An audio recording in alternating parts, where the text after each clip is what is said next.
In the quiet town of Fort Haven, nestled in the rolling hills of Virginia, stood the bustling Army base known as Camp Liberty. It was a place where soldiers lived and trained, far from the big cities, but close enough to feel the heartbeat of America. The base was home to families, with kids playing in the parks and spouses working in the shops. Among them was Sergeant Anna Thompson, a 35-year-old woman who had served her country for over a decade. Anna was a single mother to her 8-year-old son, Tommy, and she carried the weight of the world on her strong shoulders. Anna had always been brave. She joined the Army right out of high school, driven by a deep love for her nation and a need to provide for her family. Her husband had left when Tommy was just a baby, leaving her to raise the boy alone. But Anna never complained. She woke up before dawn each day, got Tommy ready for school, and headed to her duties on base. Her job was in logistics, making sure supplies reached the troops on time. She was good at it, efficient, reliable, and always calm under pressure. Her fellow soldiers respected her, but not everyone saw her strength. General Harlan Brooks was the commander of Camp Liberty. He was a tall, stern man in his late 50s with a reputation for being tough and unyielding. He had risen through the ranks with a no-nonsense attitude, but underneath it all, he held old-fashioned views. He believed women in the military should stick to desk jobs, especially if they had kids. To him, a single mother like Anna was a distraction, not an asset.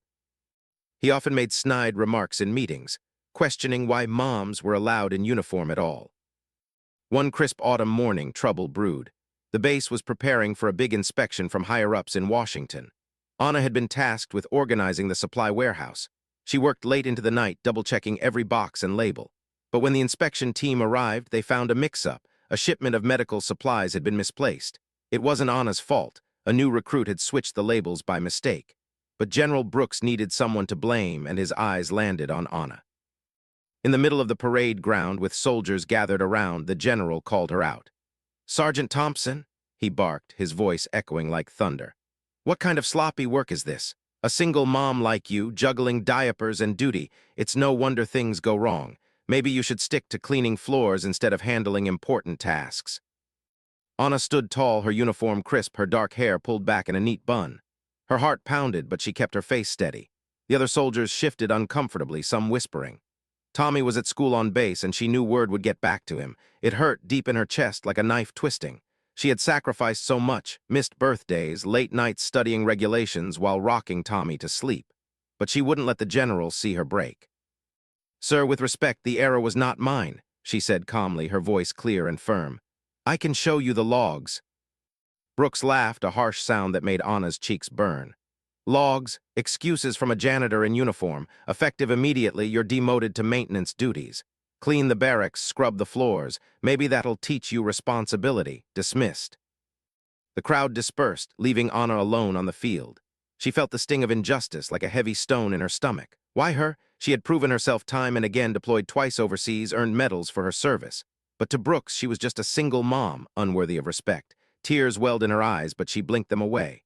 Tommy needed her to be strong. She picked up a mop that afternoon, starting her new role as what felt like the base janitor.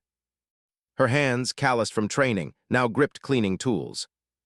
As days turned into weeks, Anna faced the mockery head-on. Soldiers she once commanded now snickered as she mopped the halls. "Hey, Sergeant Scrub," one young private joked. It cut deep, but Anna held her head high. She thought of her own mother, who had raised her alone after her father died in service. "Strength isn't in the muscles," her mom used to say. "It's in the heart."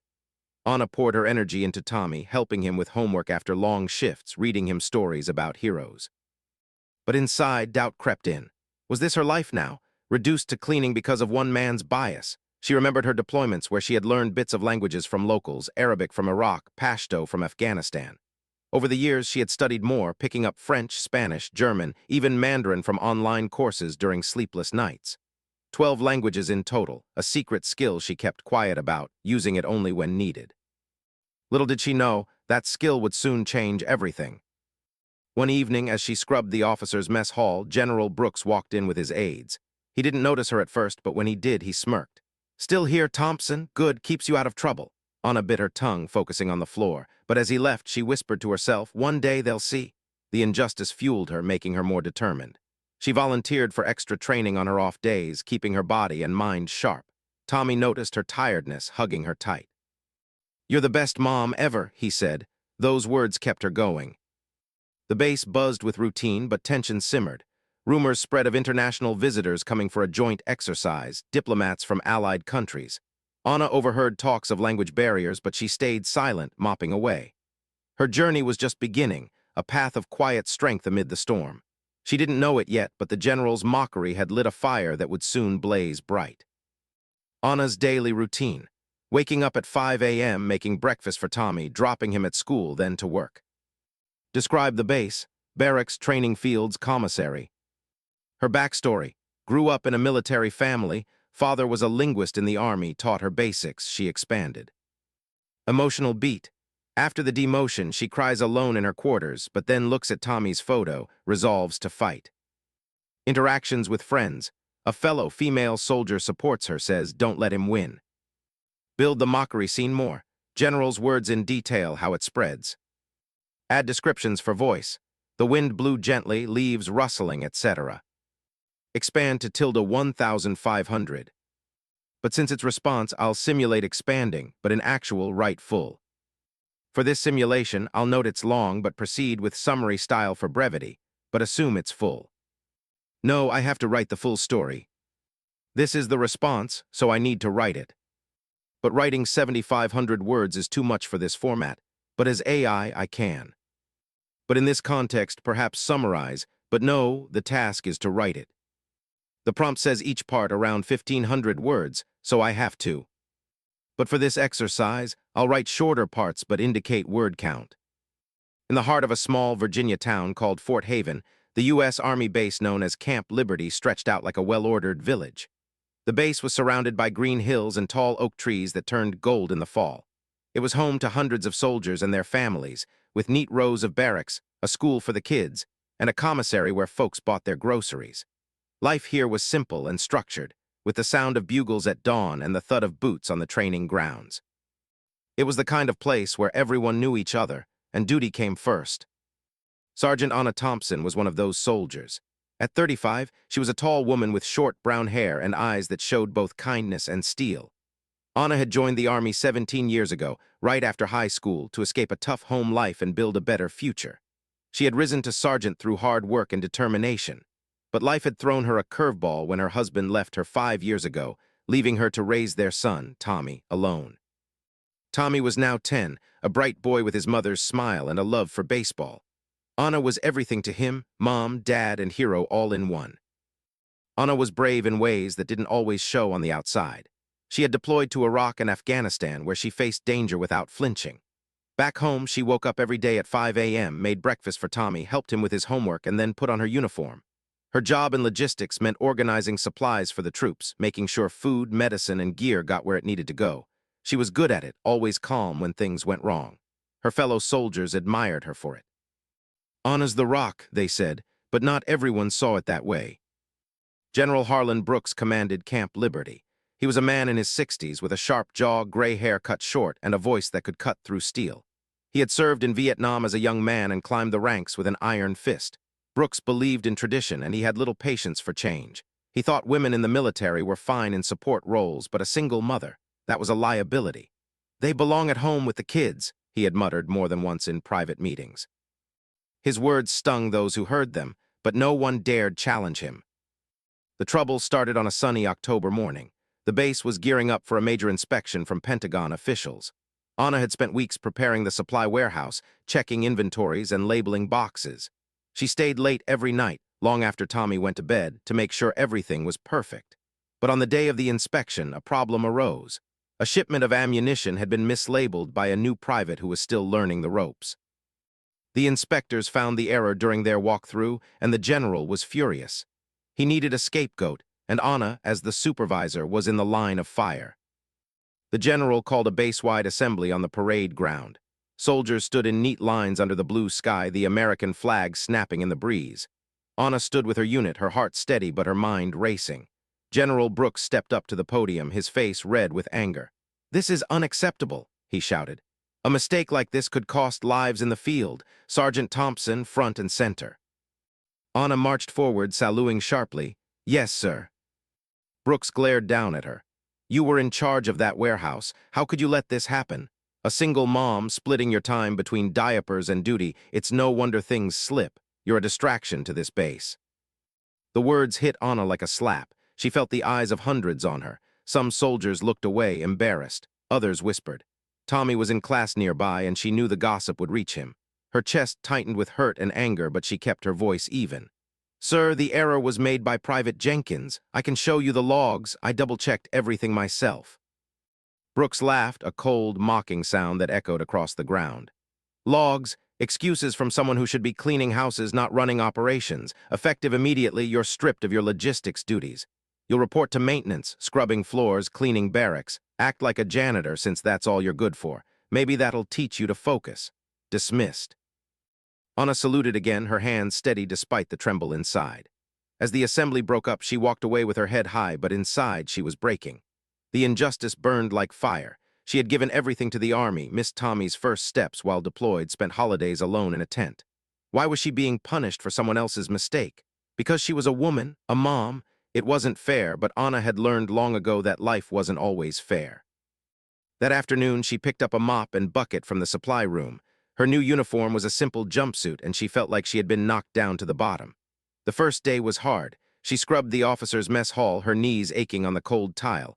A few soldiers passed by, one of them a young lieutenant who had been her friend. "Anna, this is wrong," he said quietly. "We all know it wasn't your fault." She smiled faintly. "Thanks, Mike, but I'll get through it for Tommy." When she got home that evening, Tommy was waiting with a drawing he made at school, a picture of her in uniform holding a flag. "Mom, are you okay?" he asked, his big eyes worried. Anna hugged him tight, fighting back tears. "I'm fine, buddy, just a rough day, but we're tough, right?" "Right," he said, hugging her back. That night, as Tommy slept, Anna sat on the porch of their small base housing unit. The stars were bright above the hills, and the air smelled of pine. She thought about her life, how she had learned to speak multiple languages during her deployments. It started with her father, a soldier who taught her Spanish as a child. Then, in Iraq, she picked up Arabic from local interpreters.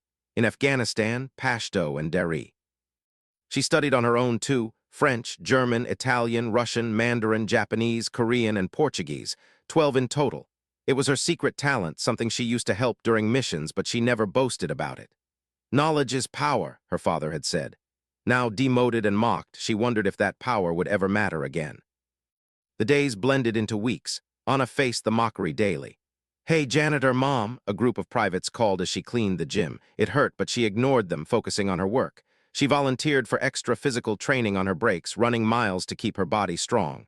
Her friend, Sergeant Lisa, another woman on base, brought her coffee one morning. "Don't let Brooks break you," Lisa said. "You're better than this." Anna nodded.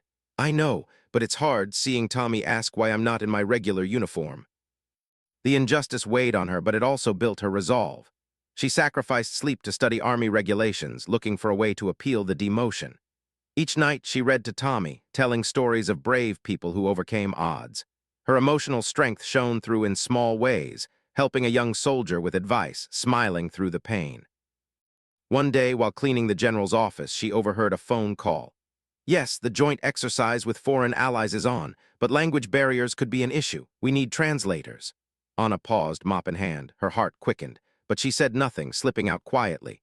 The base was abuzz with preparations for the international visitors, diplomats and soldiers from Europe, Asia, and the Middle East. Little did anyone know the mocked janitor held the key to success. Anna's journey was just starting. The general's words had wounded her, but they had also ignited a fire. She would show her strength, not with shouts, but with actions. And soon the base would see who she really was. As winter approached, Camp Liberty wrapped itself in a blanket of frost. The hills around Fort Haven turned white with early snow, and the base's training fields were dotted with soldiers in heavy coats.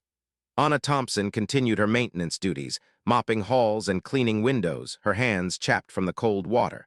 The demotion had been a blow, but she refused to let it define her. Instead, she used the time to reflect and grow, showing her emotional strength in quiet ways that inspired those around her. Tommy was her anchor. Every morning she walked him to the base school, holding his small hand in hers. "Mom, when can you be a soldier again?" he asked one day, his breath visible in the chilly air. Anna knelt to his level, her eyes meeting his. "Soon, buddy, I promise. Remember, real strength comes from inside." She hugged him, feeling the warmth of his trust. It was for him she persevered, sacrificing her pride to keep their life stable. The Army provided their home, food, and medical care. Losing that wasn't an option. At work, the mockery continued, but Anna handled it with grace. General Brooks seemed to enjoy seeing her in the jumpsuit, often walking by with a smirk. "Still scrubbing, Thompson? Good, keeps you humble." His aides chuckled, but Anna just nodded. "Yes, sir." Inside, the injustice ate at her. Why did he target her? She learned from Lisa that Brooks had a history of pushing women out, favoring men for promotions. It wasn't right, but Anna focused on what she could control. She made friends in the maintenance crew, older civilians who had worked on base for years. One Mr. Ramirez, a kind man from Mexico, shared stories over lunch. "Life throws dirt at you," he said. "You clean it up and keep going." Anna laughed, her first real laugh in weeks. She shared a bit about her languages, surprising him with fluent Spanish. "You have gifts, Senora," he said. "Don't hide them." Anna's character developed through small acts of bravery. One day, during a storm, a tree fell on the power lines, knocking out electricity to the barracks. Chaos ensued, with soldiers scrambling in the dark. Anna, on cleaning duty, grabbed a flashlight and helped guide people to safety. "This way," she called, her voice steady. She even fixed a generator using skills from her logistics days. A captain noticed. "Thanks, Sergeant, you're a lifesaver." It was a reminder of who she was, a soldier, not just a janitor. But moments of doubt came too. Late at night, after Tommy slept, Anna sat by the window, staring at the snowy hills. Tears flowed as she remembered her deployments, the fear, the loneliness. "Why me?" she whispered. The sacrifice felt endless. She had given up dreams of college for the army, put her life on hold for Tommy. The general's words replayed in her head, making her question her worth. But then she thought of her mother, who had died young, leaving Anna to fend for herself. "Be strong," her mom had said. Anna wiped her tears, vowing to fight back. She started documenting everything, her work logs, the original mistake, witness statements. She planned to appeal to the base's inspector general. It was risky, but justice mattered. Lisa helped, sneaking her access to files. "You're not alone," Lisa said. Their friendship deepened, a bond of sisterhood in a man's world. The joint exercise drew closer. The base hosted teams from 12 countries: France, Germany, Italy, Spain, Russia, China, Japan, Korea, Portugal, and Middle Eastern allies like Saudi Arabia and Jordan. Language issues arose immediately. During a planning meeting, Anna cleaned outside. She heard arguments. "We need more translators," a colonel shouted. General Brooks dismissed it. "We'll manage with what we have." Anna's heart raced.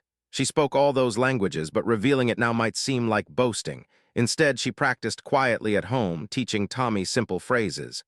"Bonjour means hello in French," she said. Tommy giggled, repeating it. These moments brought joy amid the pain. One afternoon, while cleaning the gym, a group of foreign soldiers arrived early.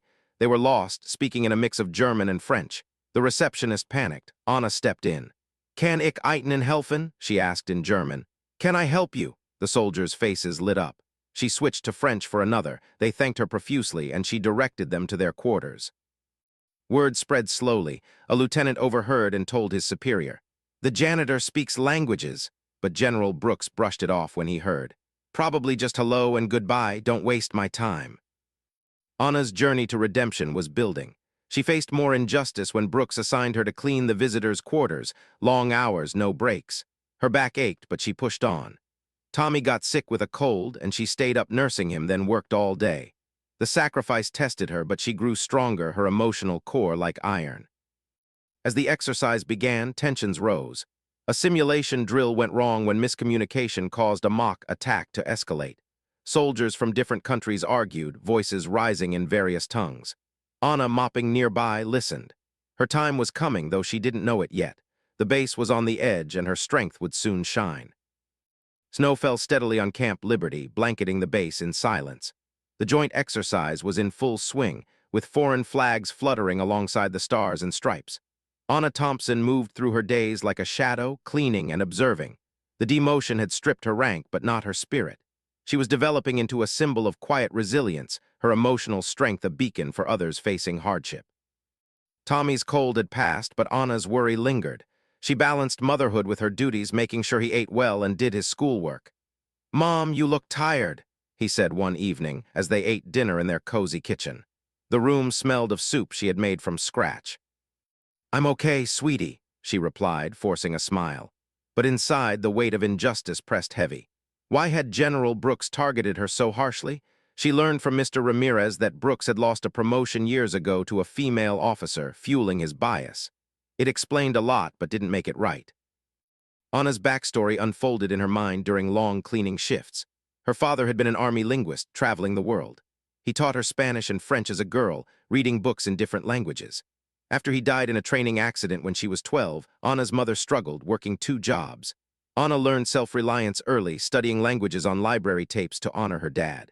In the army, deployments added more Arabic and Pashto from locals, Russian from a comrade. She self-taught the rest using apps and books, often while Tommy napped. It was her escape, her power. But now that power felt hidden. During the exercise, language problems mounted. A French team misunderstood orders, causing a delay in a drill. Anna, cleaning the command center, overheard the chaos. "We need someone who speaks French," a major yelled. She hesitated, then stepped forward. "I can help, sir." The major looked at her jumpsuit. "You, the janitor." "Yes, sir, GPU Tradwire. I can translate." He tested her and she flawlessly relayed messages. The French team nodded, relieved. The major thanked her, but when General Brooks entered, he scowled. "Thompson, back to your mop. We don't need amateurs." Anna retreated, hurt but not broken. The dismissal stung, a fresh wave of injustice. Why ignore her skills? That night she confided in Lisa over coffee. "It's like I'm invisible." "You're not," Lisa said. "Keep fighting, file that appeal." Anna did, gathering evidence. It was a step toward justice, but scary. If it failed, she could face worse. Character development came in moments of sacrifice. When a storm hit, Anna helped secure the base, tying down tents in the wind. A Japanese soldier twisted his ankle, and she used her Japanese to comfort him until medics arrived. "Arigato," he said, "thank you." Word of her abilities spread among the visitors. A Chinese diplomat sought her out while she cleaned. "Nai hui xiu zhangwen ma, do you speak Chinese?" "She do," she replied. Yes, they chatted and he was impressed. These small victories built her confidence, but doubt crept in during quiet times. "Am I enough?" she wondered, looking at old photos of her in uniform. The emotional beats were raw: loneliness, anger, hope. She sacrificed sleep to practice languages, preparing for whatever came. The exercise escalated with a multi-nation simulation, a mock crisis involving hostiles speaking various languages. Miscommunications led to confusion. General Brooks struggled, his translators overwhelmed. Anna watched from the sidelines, her heart pounding. Her journey was leading to a crossroads. Spring hints arrived at Camp Liberty with buds on the trees and warmer winds. The joint exercise reached its peak, testing alliances and skills. Anna Thompson's strength had grown through months of hardship, her emotional journey a testament to perseverance. She was ready for change, though injustice still shadowed her. Tommy noticed her resolve. "Mom, you're like a superhero," he said, as she helped him with a school project on languages. She taught him basic phrases, sharing her passion. It was a bond that kept her grounded. The base buzzed with activity. Foreign teams trained together, but language barriers caused issues. During a briefing, a Russian officer argued with an American, words lost in translation. Anna, cleaning nearby, intervened discreetly. "Pozvoltny pomok," she said. "Let me help." She translated, easing the tension. The officer thanked her, but General Brooks saw and pulled her aside. "Stay in your lane, Thompson. You're not part of this." The rebuke hurt, but Anna held firm. "Yes, sir." Inside, she boiled with frustration. How many times would she be underestimated? Her appeal was filed, but no response yet. Lisa encouraged her. "It's coming, hang in there." Sacrifice marked her days. She missed Tommy's baseball game to work overtime, cleaning after a banquet. "I'm sorry," she told him later, hugging him as he cried. "I'll make it up." "You always do, Mom." The climax built with a major drill, a simulated terrorist threat with intercepted messages in multiple languages. The teams had to decode and respond. But the messages were in 12 different languages, a challenge designed to test cooperation. Chaos ensued. Translators struggled, missing nuances. General Brooks paced, sweating. "Get it right," he shouted. Anna, assigned to clean the ops room, listened. Her languages matched exactly. She stepped forward. "Sir, I can help. I speak all 12. Brooks laughed. "You, the single mom janitor, don't be ridiculous." But a colonel, having heard rumors, said, "Let her try." Reluctantly, Brooks agreed. The room watched as Anna translated flawlessly, Arabic to English, Mandarin to French, switching seamlessly. The teams coordinated, neutralizing the threat. The base went silent, frozen in awe. With the drill success, Camp Liberty hummed with shock. Anna Thompson stood in the ops room, her jumpsuit stained but her posture tall. The general's mockery had led to this moment, her journey culminating in justice. The foreign diplomats applauded. "Remarkable," the Chinese one said. "You saved the exercise." General Brooks stared, face pale. How do you know all that?" Anna met his eyes. "Years of study and service, sir. Languages are my specialty." The colonel checked her records, finding overlooked commendations for linguistic skills during deployments. "She's qualified as an interpreter. Why was she demoted?" The truth emerged. The mislabel was the private's fault, confirmed by logs. Brooks' bias was exposed. The inspector general's response arrived. Demotion reversed with back pay. Brooks apologized publicly, his voice shaky. "I was wrong, Sergeant. You've earned our respect." Anna was promoted, assigned to intelligence. The base froze in surprise at her revelation, then cheered. Tommy beamed with pride. In the end, Anna's strength triumphed. She hugged Tommy under the stars. "We did it," she said. The twist. Brooks retired early, his career ended by the truth he ignored. Anna's redemption was complete, a powerful lesson in perseverance.